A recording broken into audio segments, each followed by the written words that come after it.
Hi folks, I'm Johnny and welcome to The Oddest. Today we delve into a story that has baffled scientists, captivated conspiracy theorists and ignited the imagination of countless individuals for decades. It's a tale of an ordinary couple, Betty and Barney Hill, who found themselves at the centre of an extraordinary and otherworldly encounter.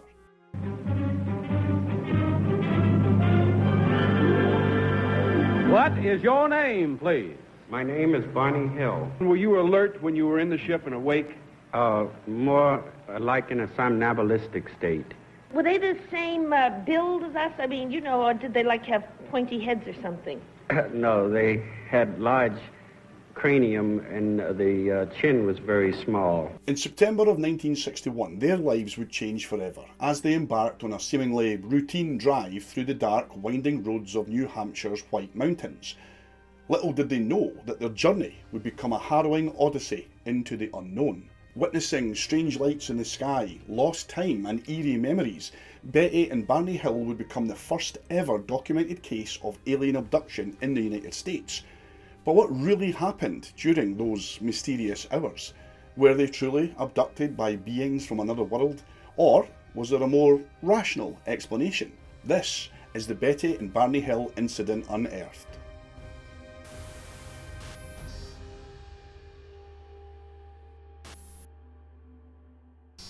When we hear about UFOs, aliens and the possibility of being taken by them, our minds often drift to Hollywood movies, pop culture or stories from those who claim close encounters with extraterrestrials. Most folks tend to dismiss these claims as wild fantasies, maybe the result of mental illness, too much alcohol or drugs, or simply someone just seeking attention. But here's the thing, despite the skepticism, the concept of alien abductions has never really quite found its place in the world of serious discussion. Even though there are ongoing investigations, sightings and governments revealing UFO secrets that have stirred global intrigue recently. Yet, a few stories, sightings and investigations have stuck around for decades, refusing to fade into obscurity. Think about the Roswell crash back in 1947, the Aurora, Texas UFO incident in 1897, or even the Nazis' mysterious interest in the occult during World War II. Yep, that's a thing. These cases have kept the world talking about the unknown. Now, let's zoom in on one particular story. Picture this, it's the late 1950s, a time when the American dream was alive and kicking. But for Barney and Betty Hill, it was more of an American nightmare waiting in the shadows. Who were they, and what happened to them that would forever link their names to something called the fourth kind? Before we delve into the mystery of their lives, let's take a moment to get to know them. Barney and Betty Hill was an American couple. They knew all too well the weight of gossip, suspicion and ridicule. You see, they were one of the few mixed-race married couples in their hometown of Portsmouth in New Hampshire. Barney was born in 1922. And he was working for the United States Postal Service, while his other half, Betty, 3 years his senior, well, she was a social worker. They had a beloved dog named Dalsey, who you'll spot in their old photos and portraits. This little guy was right with them when all the weirdness happened. Now, let's talk about what they were up against. Being a mixed race couple in those days, well, they caught a lot of flack, racial slurs, insults, but they never let that stop them from their church duties and community service. They were regulars at the local Unitarian congregation, and both were card-carrying members of the NAACP, which is the civil rights movement that had been around since 1909, and that stands for the National Association for the Advancement of Coloured People. Barney even had a seat on the local Civil Rights Commission board. Despite all this, they never had any children, but their story sure has outlived them. September 19th, 1961, out in the boonies of New Hampshire, they claimed that they got snatched up by aliens. This is where the Hill duo faces got plastered all over the news. UFOs, extraterrestrials, they became the poster couple for close encounters of the fourth kind. They talked about it openly, spilled the beans in interviews, they went under hypnosis, and they aired it all out in public. They even revealed one piece of shocking evidence. See, Betty had scribbled a kind of star map, which they claimed led to the craft's home system of Zeta Reticuli, which Betty was able to detail down to a T, connecting this whole alien abduction case. We'll come back to this later on. The world couldn't get enough of their story. It went big time in 1966 with John G. Fuller's The Interrupted Journey book, and when the 1970 film The UFO Incident was released. Roll in the internet age and the UFO conspiracy scene, and their legend just kept growing. People all over the place started gathering evidence to back up the idea that we are not alone in the universe. Betty's notes, her recordings and documentation got tucked away in the University of New Hampshire's vaults, and in 2011, the New Hampshire Historical Resources Division, well, they slapped a historical marker at the spot where they claimed that the spaceship first showed up. This just gave a nice nod to the hills and their wild story. But hey, let's go back to where it all started, back in 1961. September 19, 1961. Barney and I'm driving home from Montreal. Saw a strange light in the sky, which changed direction, came in, started following us. So let's go back and figure out why they were even on that road in the first place. You see, they needed a wee break from their crazy lives, so a road trip seemed like just the ticket. Montreal, Canada was their destination, a sort of belated honeymoon, considering that they had been married for 16 months already, but they just never got around to celebrating. Barney had been pulling all-night shifts at the post office, clocking in 60 miles round trips to tend his job. Betty too was swamped with her job, making it tough for this couple to have any quality of time together. So they said, you know what, to heck with it. And they grabbed their pooch, Dalsey, and snagged $70 that they had lying around. Off they went on their adventure, a sweet 3-day escape to Canada. They soaked in the beauty of Niagara Falls, and more importantly, realised just how special their bond was. But then, there's always a catch, right? News broke that a hurricane was gearing up in the area, determined to mess with their route back home. So they decided to cut their trip short. They stopped for a quick Java fix at a Vermont diner, and by 10 PM on September 19th they were back on the road. Their aim was to be back home in their beds by 2 AM the following morning. But, you know, best laid plans and all that. About 30 minutes into their journey, so roughly about 10:30 PM, Betty spotted something strange in the sky as they approached Lancaster, New Hampshire. From the south end, it was like a bright light, kind of floating around from the direction of the moon, between the moon and Jupiter. At first, they didn't pay much mind to this, but Betty's eyes kept creeping back to that light, which just kept getting brighter and bigger as they got closer. Barney, being the practical chap that he was, decided to take a look also. Betty seemed to be bothered by it, and for Barney, that was all he needed to find out just what was going on. Now, the guy knew his stuff about aviation because he had served in World War II, but his conclusion, well, it was probably just some lost satellite. But hold on to your hats, because this is where things go off the rails a little bit. As they wound their way up a hilly road, that light started playing Follow the Leader with their car. Keeping a safe distance, up high, not too close but not too far away. It was like this thing knew the road well. It was avoiding trees and mountain peaks like it had some sort of GPS. The weirdest part, it had its sights locked on their 57 Chevrolet Bel Air.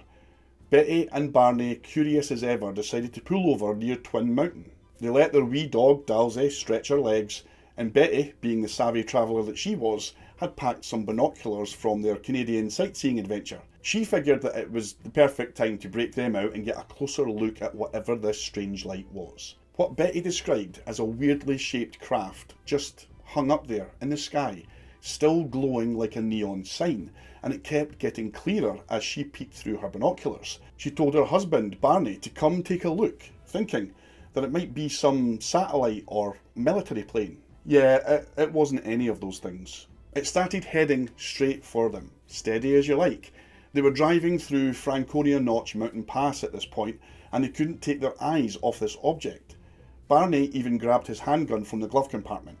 Betty, well, she was trying to figure out the size of the craft as it passed over Cannon Mountain, guessing it to be around 40 feet in length. It was now so close that they could practically see the nuts and bolts, and they were scared out of their wits. You know, the old-fashioned straw hats that men used to wear, the flat crown and the brim, that's what it was shaped like. And then along one side, it had a Big, big picture window. Barney had had enough at this point and stopped the car. He kept his pistol aimed at the object, and Betty was looking through her binoculars, ready for anything. They both felt like they were in some sort of sci-fi nightmare. Then Barney started seeing things, like 8 to 10 human-like figures inside the saucer. They were peering out of the windows, gazing down at them. They recounted that they could see them so clearly that they witnessed the beings on the craft moving around and peering out at them. One of those aliens, well, they decided to have a little chat with Barney. Not verbally though, but with telepathy. He could hear the entity's voice in his head, clear as a bell, as if it was standing right next to him. It was like they were telling him, stay put and watch. His gut told him to fire his weapon, but he couldn't move, paralysed by fear and probably something else. Something he couldn't quite put his finger on, forced on him by those beings. The aliens were described as being dressed in these slick black outfits with black caps. The craft started descending, and these hatches popped open, dropping a long slide-like platform from the belly of the ship. Lucky for Barney, there was a momentary glitch in whatever weird mojo was holding him in place, and he sprinted back to his car with Betty and Dalsey the dog sitting with sheer terror in their eyes. Before they could haul ass and get away from the ship and its otherworldly occupants, all they remember is loud beeping noises, and their car was vibrating like it was possessed. Now fast forward 2 hours and they snap back to consciousness, about 35 miles from where they last remembered being. They hightailed it home to Portsmouth, scared out of their wits, and the whole drive back they just couldn't shake this feeling that something beyond their understanding had just happened. They were a form of human being. They were a form of human being. Right. Did they have cat-like or Cheshire-like eyes? They had larger eyes than ours, smaller nose, and smaller mouth. No protruding part of the ear and no hair. It wasn't until they got back behind closed doors that they stopped to take stock of this entire situation. They were both covered in dirt, and more shocking was that both of their watches had stopped at the exact same time. Once their bizarre encounter was over, little did they know how this terrifying tale of theirs would become a big deal in the months and years that followed. They couldn't stop washing themselves either, almost obsessively. They were worried about radiation, or who knows what other kind of violations. Betty also noticed that her dress was torn, with zippers burst open, and covered in this mysterious pink powder that to this very day, no lab tests have been able to decode. They tried drawing what they saw that night and piecing it all together, but it was like trying to solve a puzzle with half the pieces missing. Their car had these weird circular markings on the hood, and they discovered that when a compass was anywhere near the pair of them, it would spin erratically. That's when the dreams started. Well, should I say, nightmares. So, about 10 days after that close encounter, Betty Hill started having these really vivid dreams, the kind that stick with you long after you wake up. At first, they brushed it all off as just mind tricks, but soon enough they couldn't ignore it any longer. In one of those dreams, they found themselves on a dead-end road, and out of nowhere a bunch of men surrounded the car. The dream suddenly shifted, and Betty was led into the woods by 2 small guys in blue uniforms, with skin that looked like a mix of blue and grey. Her husband Barney, well, he was in some kind of weird trance following along. Her dream ended with them back at the car motionless, watching those men climb into a craft that looked exactly like the one they saw before. It was like a replay of the real life events and the lost time between encountering those grey creatures and regaining consciousness in the car, and it shook Betty to her core. No matter how hard they tried, that sense of dread, paranoia and fear, it just wouldn't budge in the months after their encounter with this strange UFO. Betty kept referring to those dreams, getting obsessed with finding the truth. She stumbled upon the National Investigations Committee on Aerial Phenomena at the local library, and after some serious talks with Barney, they decided to report their sightings to that group and the US Air Force. They had simply no idea what they were dealing with, and they hoped that someone out there might have answers, or at least a wee clue as to the weirdness that invaded their lives. And then at NICAP in Washington, Okay. I wrote to them because I wanted to know, being exposed to a UFO, close range, Was there any health problems? Were we exposed to radiation? What kind of dangers? It was now October 22nd, 1961, when Barney decided to go on record with the committee. He made it clear that what they witnessed that night was something out of this world.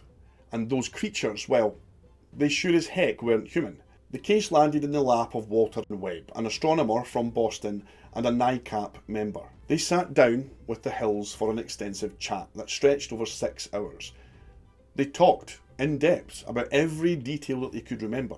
And let me tell you, Barney was an absolute mess. He felt frustrated, confused and scared. He thought that he might be losing his marbles because of the missing time, the foggy memories and the nagging feeling that, well, there was just more hidden away inside his head. But here's the twist.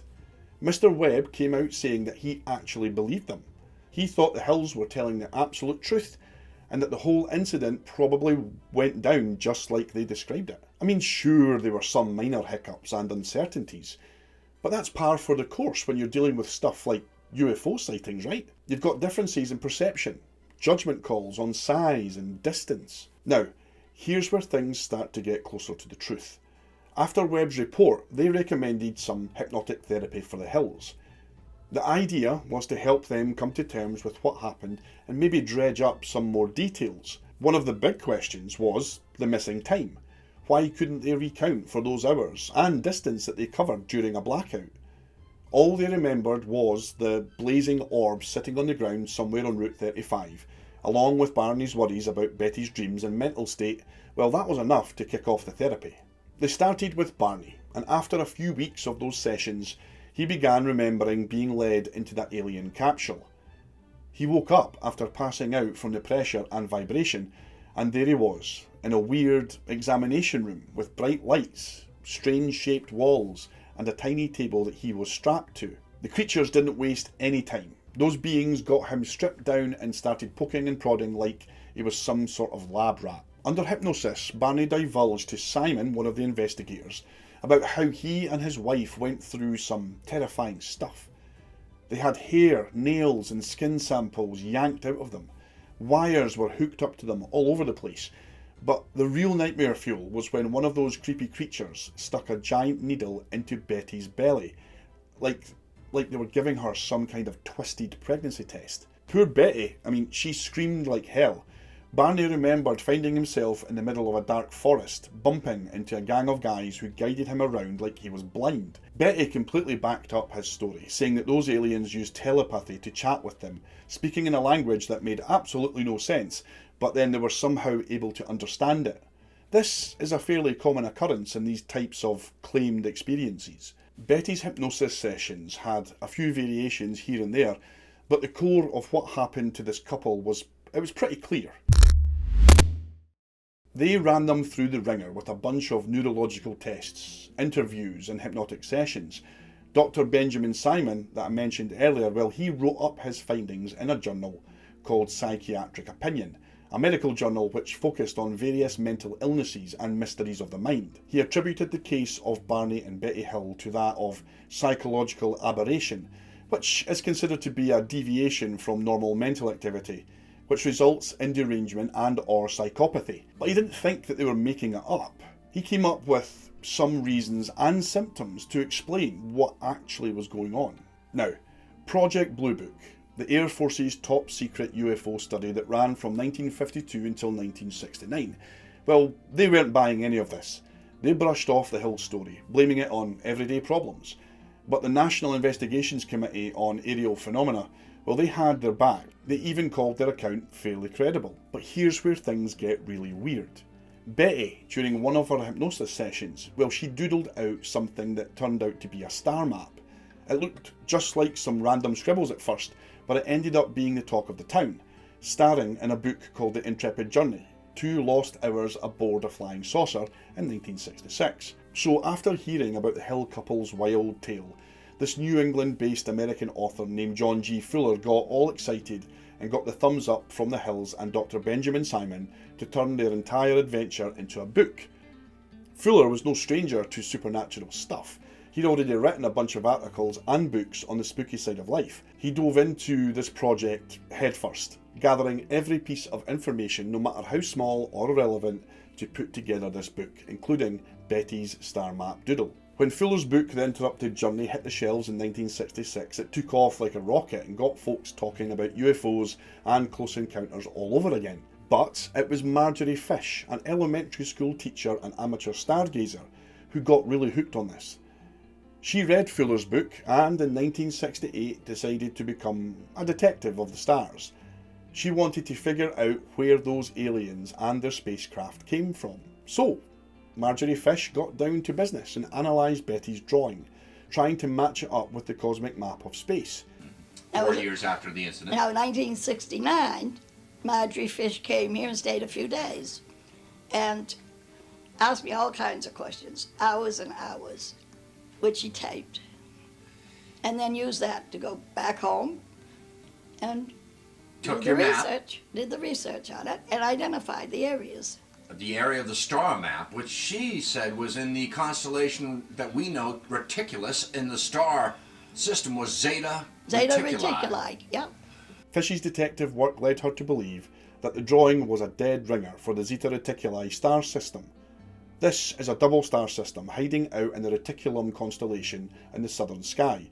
It's about 39.3 light years away from Earth. After Fish's deep dive and the report sent over to Walter Webb, they all agreed that the drawing was a match for the Zeta Reticuli system. And here's the kicker. Betty Hill had no clue about this cosmic connection. There was simply no way that she could have replicated such a thing.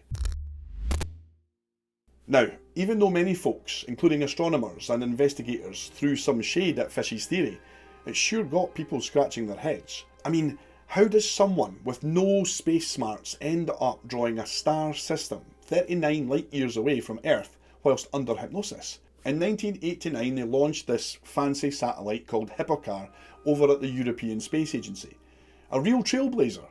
Its job was to jot down where all the stuff in the sky was positioned.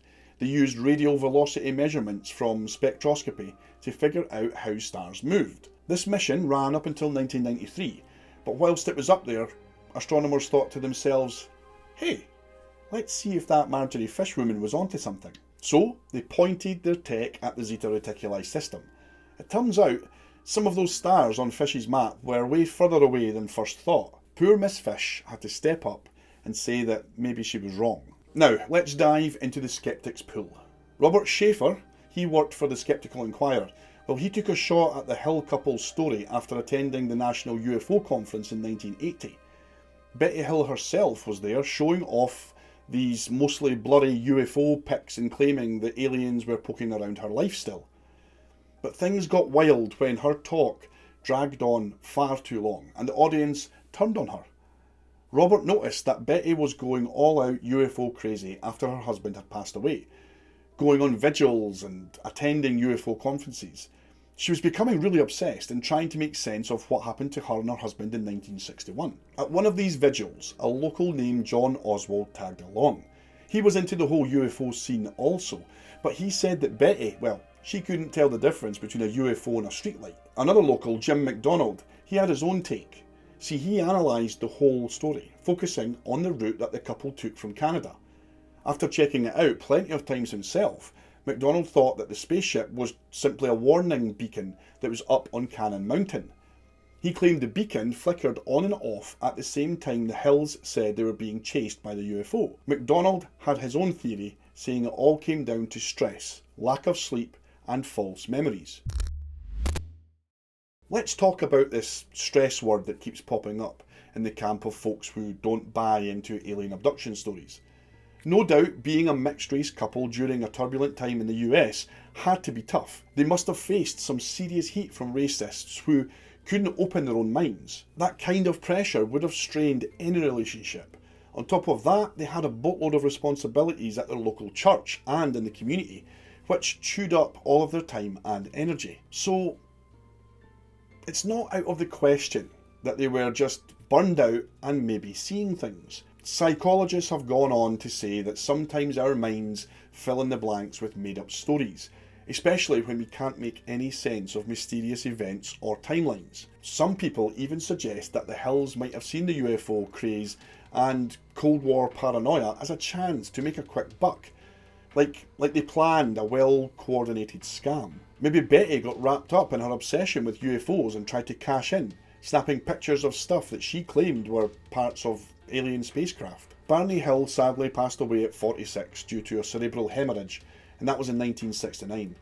While Betty lived till she was 85, and she passed away in 2004 due to cancer. They never remarried or had any kids, yet even today, the Hills 1961 story, well, it keeps a lot of people fascinated. From UFO buffs to filmmakers and investigators, they're still stuck on that mysterious night in 1961. Plenty of documentaries have tried to crack this nut. And word as of late 2022 is that Netflix is planning a deep dive into the couple's story with another documentary of their own. And you can't miss the roadside marker on Daniel Webster Highway in Lincoln, New Hampshire, commemorating their story and their legacy. So here's the big question then. Were Betty and Barney Hill the real deal? Victims of a crazy alien experiment? Did they truly have a close encounter of the fourth kind, only to be laughed at and kicked out by folks they turned to for help? Or maybe, just maybe, they were playing a scam game in a world that was losing its marbles already to fear and paranoia. Who knows? We live in a world soaked in tech and science, where we're always exploring the cosmos and sharing our stories. But some tales, like the Hills, well, it just keeps us guessing. One thing's for sure though, something went down that night, making us wonder who we are and who else might be out there. Nobody can tell me there's not life on other planets. Thanks so much for hanging out with me today, folks. As always, I truly appreciate you all. Please stay safe, tell someone that you love them, and no matter what, remember, keep smiling.